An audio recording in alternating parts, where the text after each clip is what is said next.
এই পর্বে আমরা দেখব ইয়ঙ্গামিনের স্টাডি গ্রুপ কীভাবে পুরো কলেজে সাড়া পেল। ড্রামার ইন্টারেস্টিং পার্ট ভিডিও এর মাঝখানে রয়েছে।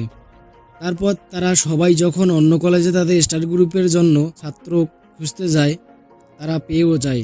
কিন্তু ওই কলেজে কিছু গ্যাংস্টার ছেলেপেলে ছিল। সেখানে এই ছেলেটিকে তারা মারতে থাকে, কারণ ছেলেটি তাদের নামে অভিযোগ করেছিল। ততক্ষণে ইয়ঙ্গামিন সেখানে আসে, তাদেরকে বলে, তোমরা কি স্টাডি গ্রুপে ভর্তি হতে চাও? ছেলেগুলো তাকে দেখে হাসতে থাকে। হঠাৎ পিছন থেকে একটি ছেলে ইয়ঙ্গামিনের মাথায় সিলিন্ডার দিয়ে আঘাত করে। সিলিন্ডারটি পুরো 12 অবস্থা হয়ে যায়। তারপর ইয়ঙ্গামিনের কিছুই হয় না। তারপর ইয়ঙ্গামিন তাদের সব কটাকেই উড়াধুরা মারতে থাকে। তারপর ইয়ঙ্গামিন সেই ছেলেটাকে তাদের হাত থেকে রক্ষা করে।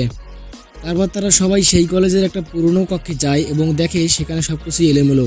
তারা তাদের স্টাডি গ্রুপের জন্য রুম এখানেই বানাতে চায়। তারপর সবাই সেই কক্ষটি পরিষ্কার করতে ধরে। রুমটি পরিষ্কার করা শেষে সেখানে কলেজের একটা বদমাশ ছেলে আসে এবং ধূমপান করতে ধরে। লিজিউ অনেক ক্ষেপে যায় এবং তাকে বলে, এটা হচ্ছে স্টাডি গ্রুপের রুম, মার না খেতে চাইলে এখান থেকে বের হও। ছেলেটি তাদের কথায় মজা পায় এবং বলে, এগুলো তোমরা বেকার করছো। ইয়ঙ্গামিন তাকে যেই মারতে যাবে, সেখানে মিস মাইক্রোসফটলি সেখানে আসে এবং ছেলেটি চালাকি করে বের হয়ে যায়। তারপর তাদের শিক্ষিকা তাদের পড়াতে ধরে এবং একে একে তাদের পড়াশোনার র্যাঙ্কিং বলে, কে কত মার্কস পেয়েছে। সবাই মোটামুটি ভালোই মার্কস পেয়েছে, কিন্তু ইয়ঙ্গামিন সব থেকে খারাপ মার্কস পায়। শিক্ষিকা ইয়ঙ্গামিনকে বলে, তুমি খুব কম নাম্বার পেয়েছো। সে তো অনেক চুপচাপ হয়ে থাকে। তারপর কলেজ থেকে ফেরার সময় টিনা এবং হিয়ন একসাথেই যাচ্ছিল। হঠাৎ করেই সেখানে গুন্ডা ছেলেগুলো তাদেরকে লক্ষ্য করে ডাকতে থাকে এবং হিয়নকে তারা ধরে নিয়ে যায় এবং মারতে থাকে। তারা অনেকটা বিরক্ত করে হিয়নকে। টিনা তাকে বাঁচাতে গেলে টিনাকেও মারতে থাকে। এটি টিনার গায়ে হাত দিলে ইয়ঙ্গামিন সেখানে চলে আসে এবং তার কপালে একটা টোকার মারে। সে একবারে পুরো নাস্তানাবুদ হয়ে যায়।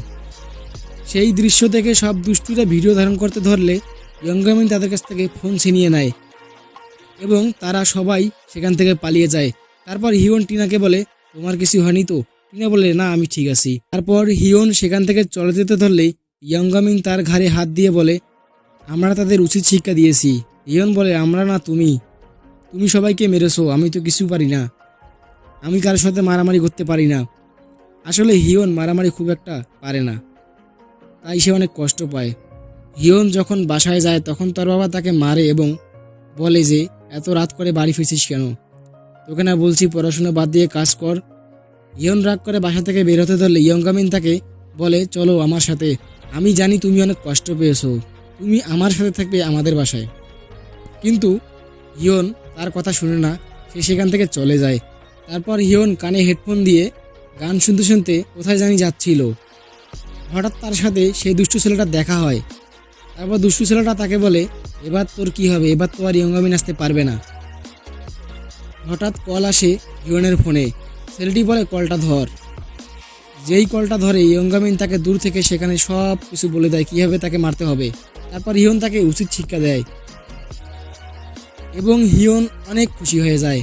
পর ইয়ঙ্গামিন ও হিয়ন ইয়ঙ্গামিনের বাসার দরজার সামনে আসে। সেখানে তারা দেখতে পায় যে ইয়ঙ্গামিনের মা বসে আছে। তারপর ইয়ঙ্গামিনকে বলে, এত দেরি কেন? আর এই ছেলেটাকে? তারপর ইয়ঙ্গামিন ও হিয়ন বাসার ভিতরে প্রবেশ করে। তারা দুজনে ফ্রেশ হয়। ইয়ঙ্গামিনের মা তাকে বলে, তোমাকে অন্য কলেজে পাঠাবো, তাড়াতাড়ি প্রস্তুতি নাও। এটা শুনে ইয়ঙ্গামিন ও হিয়ন দুজনে চিন্তিত হয়ে পড়ে। পরের দিন কলেজে হিয়ন সবাইকে এই বিষয়ে জানায়। আর এইদিকে ইয়ঙ্গামিনের মা তাকে নিয়ে কলেজে আসে টিসি নেওয়ার জন্য।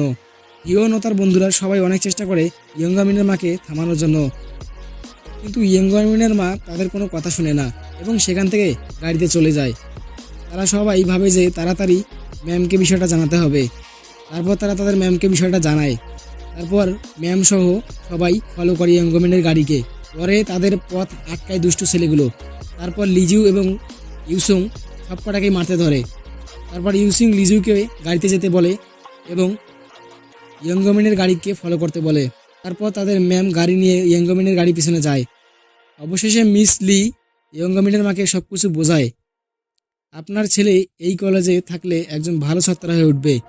তারা সবাই তো স্টাডি গ্রুপ বানিয়েছে, একদিন তারা সবাই ভালো জায়গায় পৌঁছাবে। তারপর সেখানে ইয়ান গ্যাংকের সদস্যরা চলে আসে। আসলে এই ড্রামার যে মূল ভিলেন সে হচ্ছে পান হি উল। তার নামে মিস লি পুলিশের কাছে অভিযোগ করেছে বলে সে মিস লিকে মারতে চায়। সেজন্য তার ছেলেপেলেরা মিসলিকে মারতে আসে। তারপর একটি ছেলে মিসলিকে মারতে আসলে ইয়ঙ্গমিনের মা তাকে এক কিক মারে। এটা থেকে সবাই অবাক হয়ে যায়। তারপর মিসলিকে গুলি চালাতে ধরে এই বদমাশ, কিন্তু ইয়ঙ্গামিনের মা তাকে বাঁচাতে যায় এবং নিজে আহত হয়। তারপরের দিন ইয়ঙ্গামিন জানতে পারে এটা পানুলের কাজ। ইয়ঙ্গামিন অনেক রাগ নিয়ে তাকে মারতে গেলে তার বডিগার্ড ইয়ঙ্গামিনকে বাধা দেয়। তারপর পানুল সেখান থেকে চলে যায়, কিন্তু ইয়ঙ্গামিন সব কটাকে ধরে পিটায়। তারপর ক্লাসের ভিতরে গিয়ে পানুলকে এক ঘুষি মারে ইয়ঙ্গামিন, আর পানুলও তাকে কিক মারে। আসলে সিঙ্গে সিঙ্গে লড়াই যাকে বলে।